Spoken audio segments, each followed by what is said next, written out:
Bueno, vamos a ver insuficiencia respiratoria.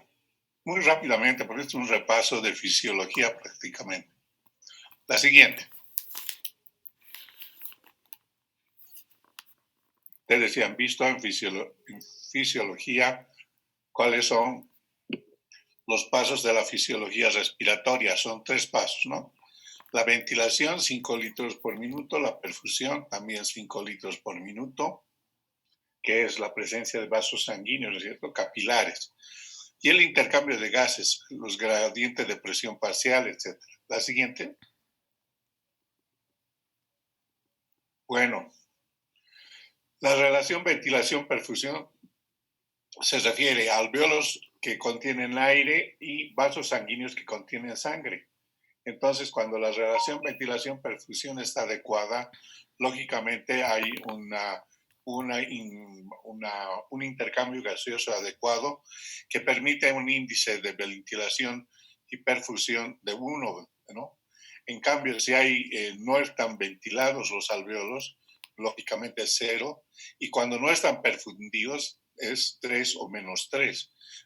La relación depende de las presiones en milímetros de mercurio de los gases más importantes, que son el PO2 y el PCO2.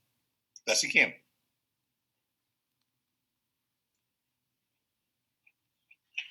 Bueno, todo eso está regulado, ¿no es cierto? Entonces, la otra función de la respiración es la regulación. Está regulado por reflejos que vienen desde el sistema nervioso central. Fíjense, el más importante, el Hering-Breuer, ¿no es cierto? Que vienen de zonas quimiosensibles, de los quimiorreceptores, para modificar las presiones parciales de oxígeno y de PCO2 a nivel respiratorio, a nivel pulmonar. La siguiente. O sea, hay un componente del sistema nervioso para regular la función respiratoria. Entonces, ahí ustedes ven las vías aéreas, las vías nerviosas, el control del sistema nervioso central, el parénquima pulmonar, la pleura, la caja torácica y los músculos respiratorios obedecen, digamos, al control del sistema respiratorio a través de vías nerviosas muy importantes que mantienen la elasticidad pulmonar, que mantienen la característica del transporte de oxígeno desde el medio ambiente hasta el alveolo, que se llama ventilación, del paso del alveolo, de los gases sanguíneos, los gases alveolares, del alveolo al vaso sanguíneo y del vaso sanguíneo al alveolo. Eso se llama difusión. Y la perfusión es la presencia de vasos, de capilares que van oxigenándose, que llegan poco oxigenados al contacto con la unidad alveolar, se produce el intercambio gaseoso y salen oxigenados por las venas pulmonares. Por lo tanto, todo eso se llama relación ventilación-perfusión. Y también existe, lógicamente, la regulación por el sistema nervioso central. La siguiente. Ahora, si conocemos la presión parcial de oxígeno, podemos calcular el contenido de oxígeno en la sangre usando la relación presión contenido de oxígeno en la sangre arterial es igual a 1.36 por hemoglobina por la saturación, por el porcentaje de saturación, más una constante que es 0.003 multiplicada por la presión arterial de oxígeno, que la podemos determinar por gasometría arterial. La siguiente. Entonces, función, suficiencia o insuficiencia. ¿A qué llamamos suficiencia? ¿Qué se debe medir y dónde se debe medir? Cada aparato y sistema, y ahí está incluido el sistema respiratorio, tiene características propias para su evaluación como suficiente o como insuficiente. La siguiente.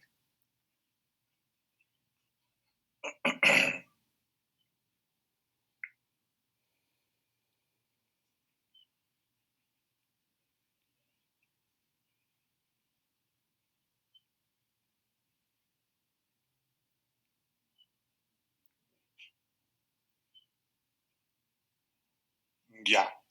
Entonces, en el sistema respiratorio, la suficiencia es... ¿Qué pasó?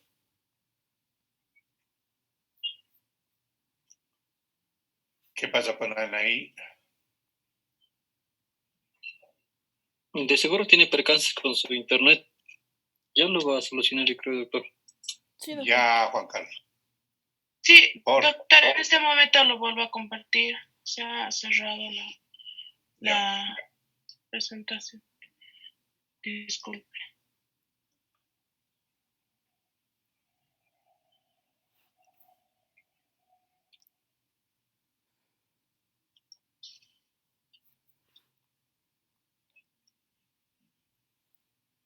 Entonces, repasando un poquito, ventilación no es nada más que la capacidad que tiene el organismo de transportar todos los mecanismos, digamos, de transportar el aire del medio ambiente hacia el alveolo y que salga del alveolo hacia el medio ambiente. Eso se llama ventilación.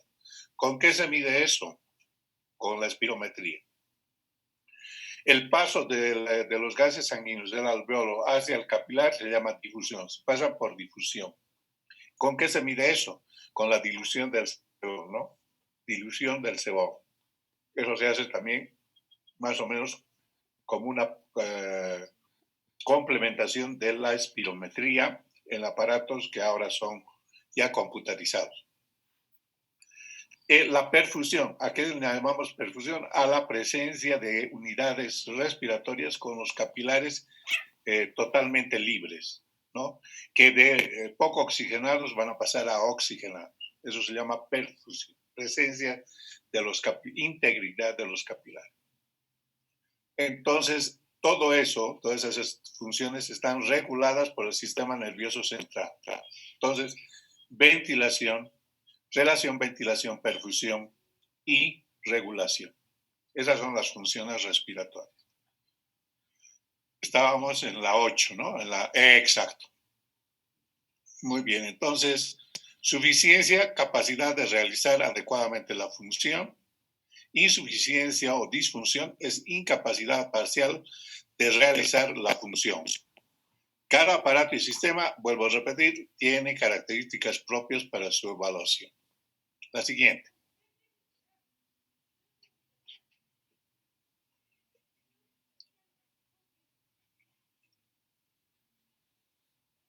La insuficiencia respiratoria la definimos como un síndrome, ¿no? Caracterizado primero por hipoxemia. ¿Qué quiere decir hipoxemia? Disminución del oxígeno en la sangre arterial. Con hipercapnia, con aumento, con hipercapnia o sin ella, cuando el paciente respira a nivel del mar o en la altura, ¿no? En nuestro caso, en la altura. Cuando la presión parcial de oxígeno está debajo del límite normal de 60 milímetros de mercurio en la altura y la PCO2 está por encima de los valores de 30, que es en la altura, hasta 50, en un paciente de reposo respirando aire a nivel del mar y la altura, entonces podemos decir que estamos en insuficiencia respiratoria. La insuficiencia respiratoria se diagnostica por laboratorio. ¿Con qué laboratorio? Con gasometría arterial. O sea, no puedes diagnosticar un paciente insuficiente respiratorio solo por clínica o por radiología o por tomografía, no. Tienes que hacer obligatoriamente dos estudios. Uno es imprescindible, que es la gasometría arterial, y el segundo, la espirometría para complementar. También puedes hacer dilución del sebo para ver la difusión. La siguiente.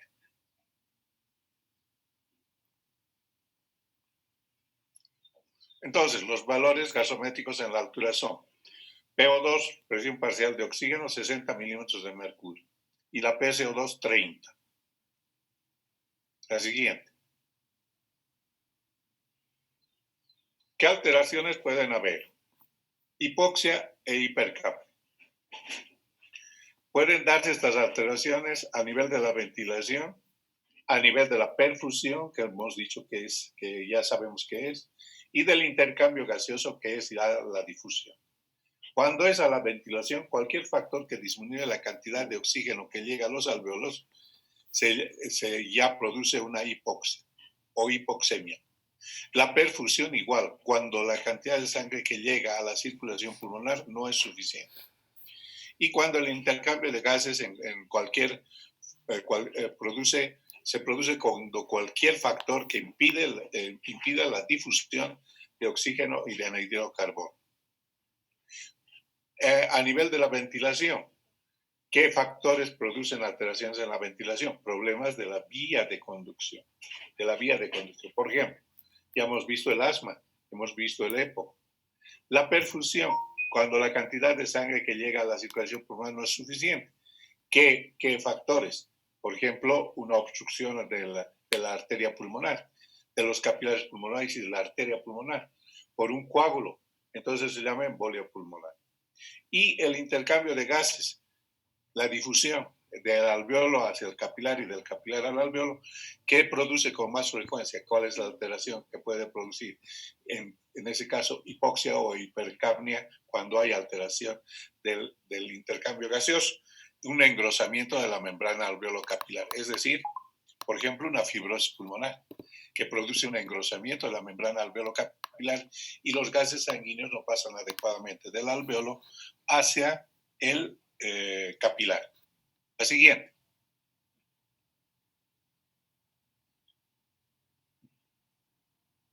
Ya, las alteraciones respiratorias. 5 mecanismos entonces son importantes para que se produzcan estas alteraciones. Les he dado ya patologías de ejemplo, ¿no?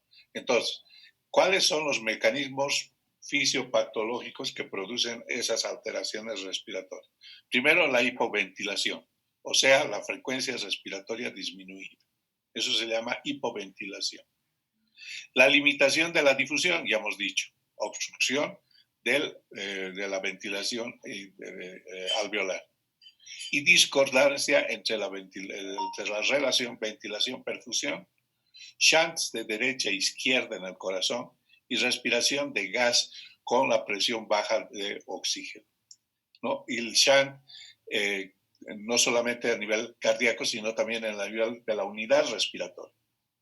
O sea, el capilar pasa sin producir intercambio. ¿Alguna pregunta hasta aquí?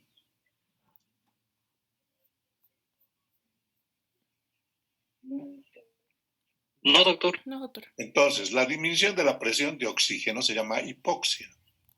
Hipoxemia es en la sangre, pero hipoxia es en los tejidos. Entonces, la alteración sistémica que desencadena respuestas denominadas adaptaciones que no siempre son favorables para la persona, ¿no? Esas adaptaciones a la hipoxia son la hiperventilación, el paciente hiperventila para compensar esa disfunción. Vasoconstricción cutánea, escalofrío y visceral también. Hiperglobulia, también puede producir hiperglobulia, es decir, eritrocitosis, aumento de la cantidad de glóbulos rojos que contienen oxígeno para transporte hacia las células, de oxígeno hacia las células. ¿Está entendido hasta aquí? Sí, doctor. Muy bien. Siguiente. Estoy haciendo un repaso de la fisiología, la fisiopatología. Esto ustedes lo han llevado muy bien con el doctor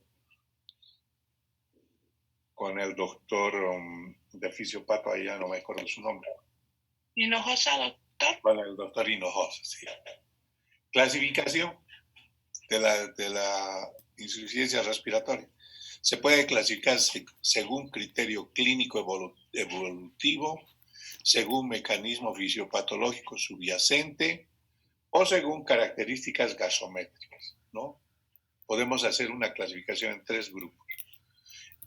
Según criterio clínico, podemos decir que la insuficiencia puede ser aguda, puede ser crónica o puede ser una crónica reagudizada, como por ejemplo el asma. El asma el paciente está con crisis o con broncoespasmo, tiene una reagudización y entonces lógicamente eso produce clínicamente un estado de insuficiencia respiratoria crónica reagudizada.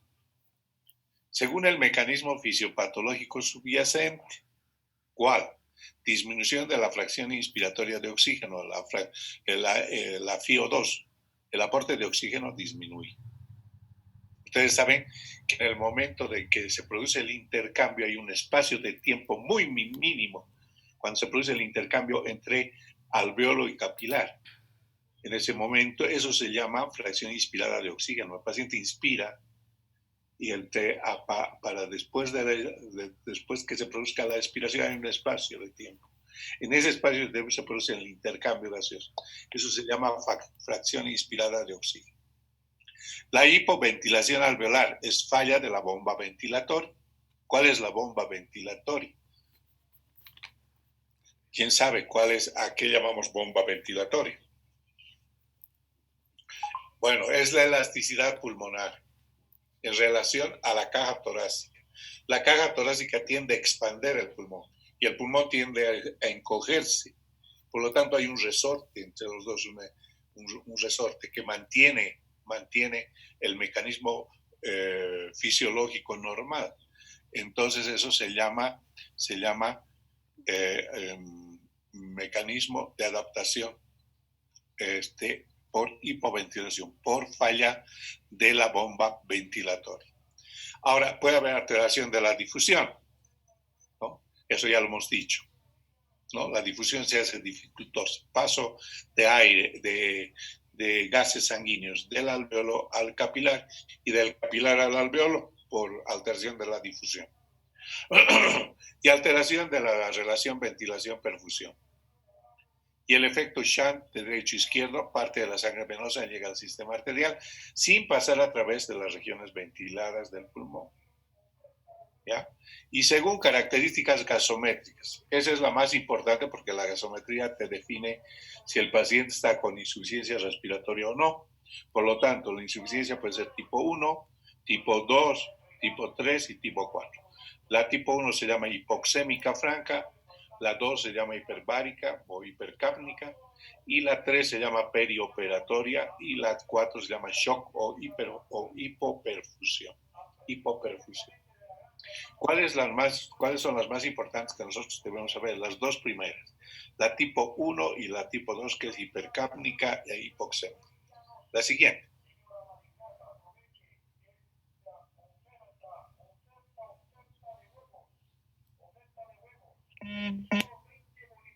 Entonces, la tipo 1, en la cual los procesos impiden transferencia de oxígeno al pulmón y causan hipoxemia. Por ejemplo, un ejemplo, ¿podrían dar a alguno de ustedes un ejemplo? Insuficiencia respiratoria tipo 1. No hay transferencia de oxígeno en el pulmón hacia los capilares. Ya, las neumonías, pues. La neumonía, pues. La insuficiencia respiratoria tipo 2, en la cual la inadecuada ventilación lleva a retención de CO2, dando hipercapnia o hipoxémica. Ahí es, por ejemplo, el EPOC. Y la insuficiencia respiratoria tipo 3 o mixta, ¿no? En la cual hay combinación de tipo 1 con tipo 2, tanto aguda como crónica. La siguiente.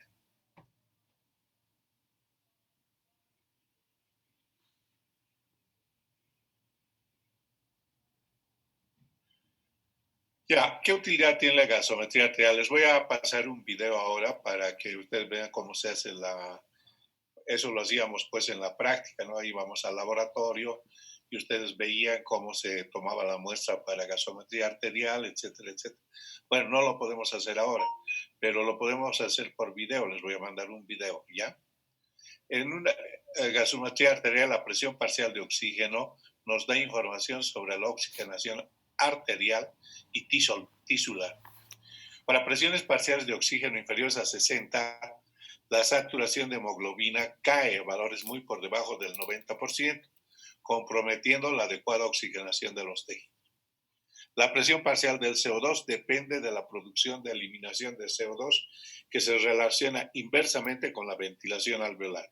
Ya hemos dicho, ¿no? El paciente puede hiperventilar y lavar su anhídrido carbónico, pero un paciente puede no hipoventilar, no hiperventilar, sino hipoventilar y también, ¿no?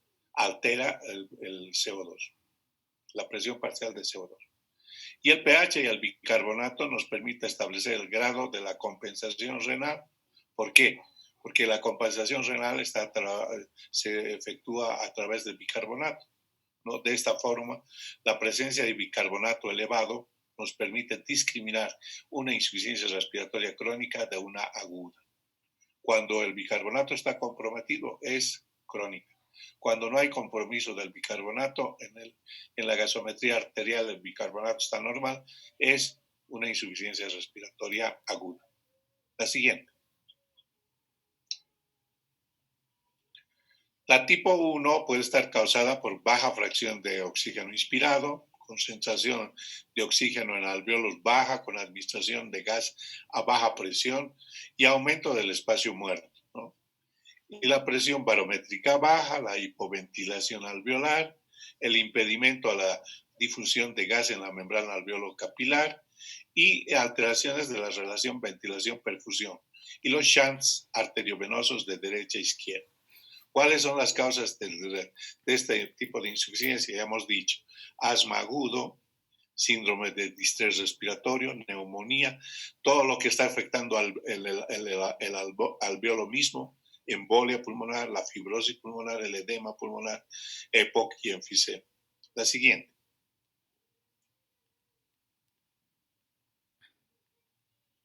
La insuficiencia respiratoria tipo 2, hipercápnica, ¿no? Los pacientes tipo 2 hipercápnicos son incapaces de eliminar CO2. Este se acumula en la sangre, ¿no? Y se incrementa en relación inversa a la ventilación. ¿Y por qué se produce? Por anormalidad del control central respiratorio. Eso es muy importante. Por ejemplo, en un accidente vascular cerebral. Anormalidades de la médula espinal. Por ejemplo, ¿en qué? Traumatismos de la columna vertebral con alteración de la médula. Anormalidades de los nervios motores. Por ejemplo, cuando existe parálisis de los nervios motores, parálisis por compresión radicular, parálisis por enfermedades como la ALA, ¿no? La ELA, la esclerosis lateral amiotrófica, también altera los músculos, alteraciones de la pared torácica, como los traumatismos torácicos, anormalidades de las vías aéreas y pulmones, y aumento de la producción de CO2. La siguiente.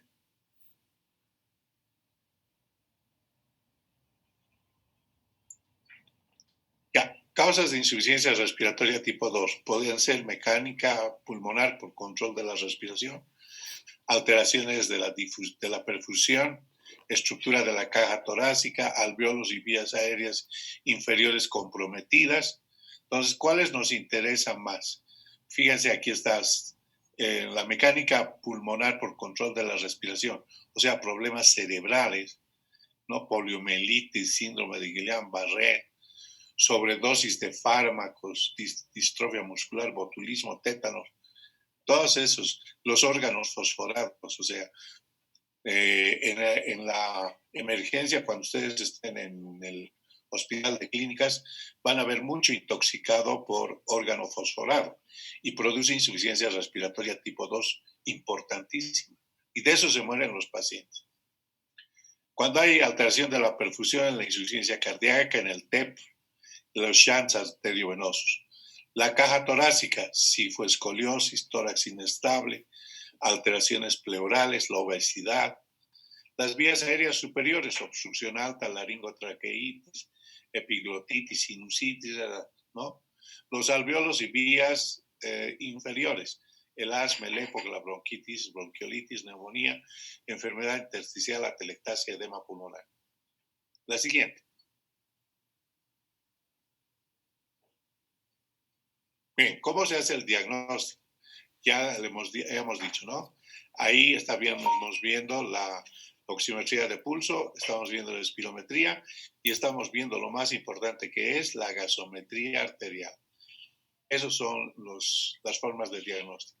Y lógicamente después para cada patología, por ejemplo, si es por una neumonía, hay que pedir radiografía, hay que pedir exámenes del hemograma para ver si hay leucocitosis o no hay leucocitosis, hay que pedir cultivo para gérmenes comunes en el esputo, etcétera, etcétera. Para cada patología pedimos exámenes, pero para el global de las insuficiencias respiratorias, 3 cosas. La saturación, la oximetría de pulso, la espirometría y la gasometría arterial. De estos, ¿cuál es el más importante? La gasometría. La siguiente. Entonces, en la tipo 1, el intercambio de gases con bajo PO2, ¿no? Capacidad funcional residual disminuida, baja. La ventilación por minuto se incrementa en respuesta a la estimulación de los receptores. Y los pacientes con insuficiencia respiratoria tipo 1 son hipóxicos, hipocápnicos y taquipneicos, y de respiración superficial corta. ¿Ya? Entonces estamos hablando de la insuficiencia respiratoria hipoxémica. La siguiente, la tipo 2 hipercápnica, es un intercambio de gases. Pacientes con falla ventilatoria pura son hipercápnicos también o hipóxicos con frecuencia respiratoria baja, aunque pacientes con enfermedades neuromusculares o alteraciones de la pared torácica pueden ser taquipneicos, ¿no? Algunas veces con volúmenes ventilatorios pequeños y pueden tener disnea extrema antes de que bajen los niveles de gases de sangre. La siguiente.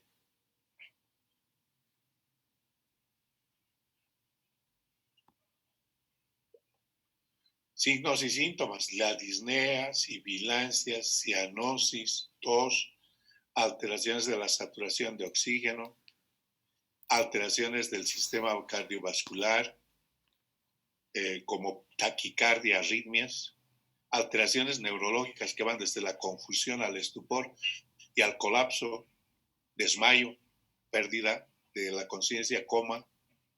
La siguiente.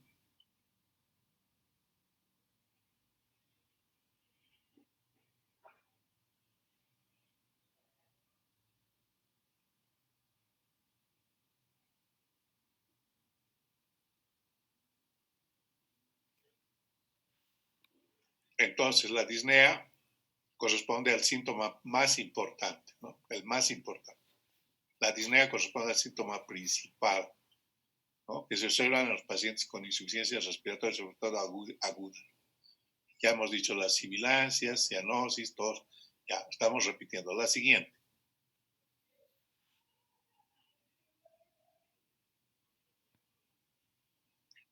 En la exploración física hay que ver los signos vitales, eso es lo más importante, y la oximetría de pulso, o sea, la saturación. La piel es cianótica, ¿no? Hipoxémica con sudoración profusa. El cuello, uso de los músculos accesorios de la respiración.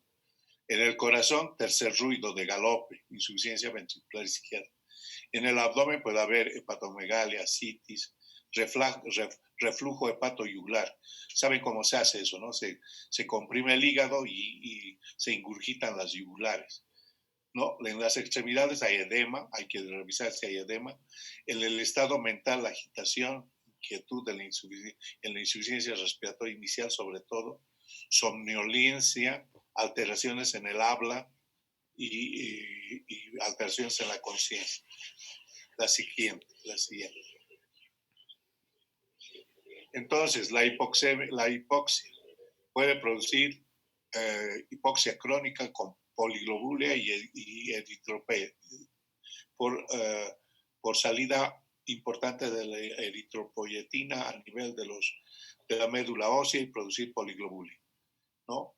En la avanzada, con la baja de la presión arterial, la frecuencia cardíaca, hay vasodilatación cerebral y coronaria, hipertensión pulmonar, aumento de la presión de la arteria pulmonar, lactoacidosis por glucólisis anaeróbica y daño cerebral dependiendo del tiempo, ¿no?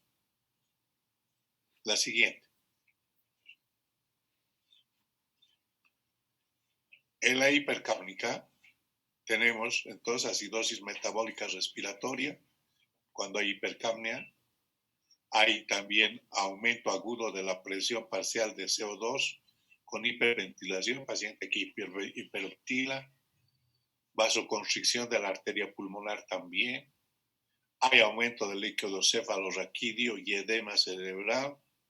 Hay aumento de la presión parcial de CO2 y la vasodilatación cerebral también, ¿no?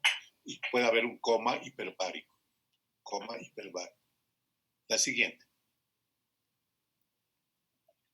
Bueno, ¿cuáles son los efectos fisiopatológicos? La hipoxemia arterial produce hipoxia, pérdida de la función de la corteza cerebral, pérdida de la conciencia. La glucólisis anaeróbica se desarrolla en una acidosis respiratoria. La presión baja de oxígeno de O2 por debajo de 50 produce jaqueca, somnolencia, obnubilación. Y el nivel más crítico puede producir convulsiones, hemorragias retinianas, daño cerebral, en el síndrome cardiovascular, taquicardia, hipertensión arterial, sistémica, por un aumento de las catecolaminas. La siguiente.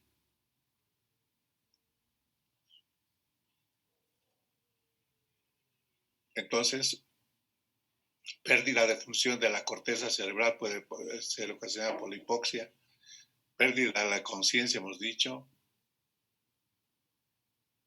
Entonces, lo más importante, pues, es la pérdida de la función de la corteza cerebral, que eso produce, lógicamente, posibilidad de coma, internación a unidad de terapia intensiva. La siguiente.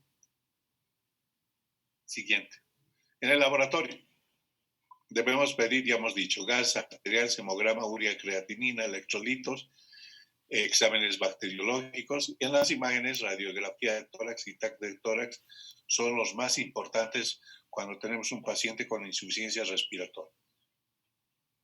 Siguientes. Bueno, una vez hecho el diagnóstico hay que hacer el tratamiento. ¿Cómo se trata la insuficiencia respiratoria? Con oxigenoterapia. Entonces, el procedimiento con administración de oxígeno a concentraciones mayores que las del aire ambiente, con la intención de tratar o prevenir los síntomas y las manifestaciones de la hipoxia. Entonces, está indicado en la hipoxemia, en la hipoxia, indicación también absoluta cuando la presión parcial de oxígeno es menor de 60 o la saturación en la oximetría de pulso menor de 90. La siguiente. Tenemos que tener dos conceptos importantes claros en resumen hasta el momento. 2. La hipoxia y la hipoxemia.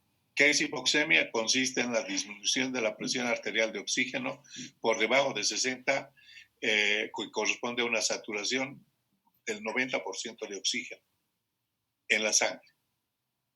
Hipoxia consiste en el déficit de transporte de oxígeno hacia los tejidos. Eso es ya a nivel celular. La siguiente.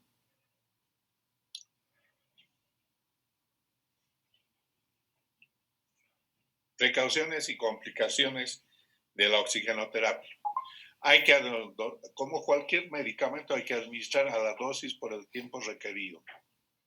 Los pacientes con hipercapnia crónica pueden presentar depresión ventilatoria, entonces no se puede dar oxígeno a un EPOC crónico que está reteniendo anhídrido carbónico y que tiene una insuficiencia mixta tipo 1, tipo 2, reteniendo. Entonces, esa retención de anhídrido carbónico que tiene el EPOC crónico está produciendo un estímulo al centro respiratorio para que él pueda respirar. Si nosotros administramos oxígeno sin una dosis adecuada, entonces podemos lavar mucho el anhídrido carbónico, que es el estímulo para que funcione el centro respiratorio a nivel del bulbo. Y entonces el paciente se muere. Pasa su cianosis, se muere rosadito, pero se muere. ¿No es cierto? Los pacientes con hipercapnia crónica entonces pueden presentar depresión ventilatoria. La fracción inspirada de oxígeno 50, mayor de 50%, puede presentar atelectasias por absorción y depresión de la función ciliar y leucocitaria. Entonces no podemos pasarnos de 50 en la fracción inspirada de oxígeno. Nos pasamos y podemos producir atelectasis. En Doctor, los preparativos, ¿sí? nos queda menos de un minuto de la reunión. Ya hemos terminado prácticamente. Hemos terminado. El peligro de incendio también, ¿no? Con los oxigenadores. Y la contaminación bacteriana con el sistema el sistema que se le coloca al paciente por máscara o por bigotera. Y la siguiente es la última. Entonces, es el material y equipo para la oxigenación. Consta de un manómetro, de un humidificador conectado al balón o conectado al oxígeno central, ¿no? Tiene la fuente de suministro y puede darse por cánula nasal o puede darse por máscara. Listo, y con eso hemos terminado, chicos.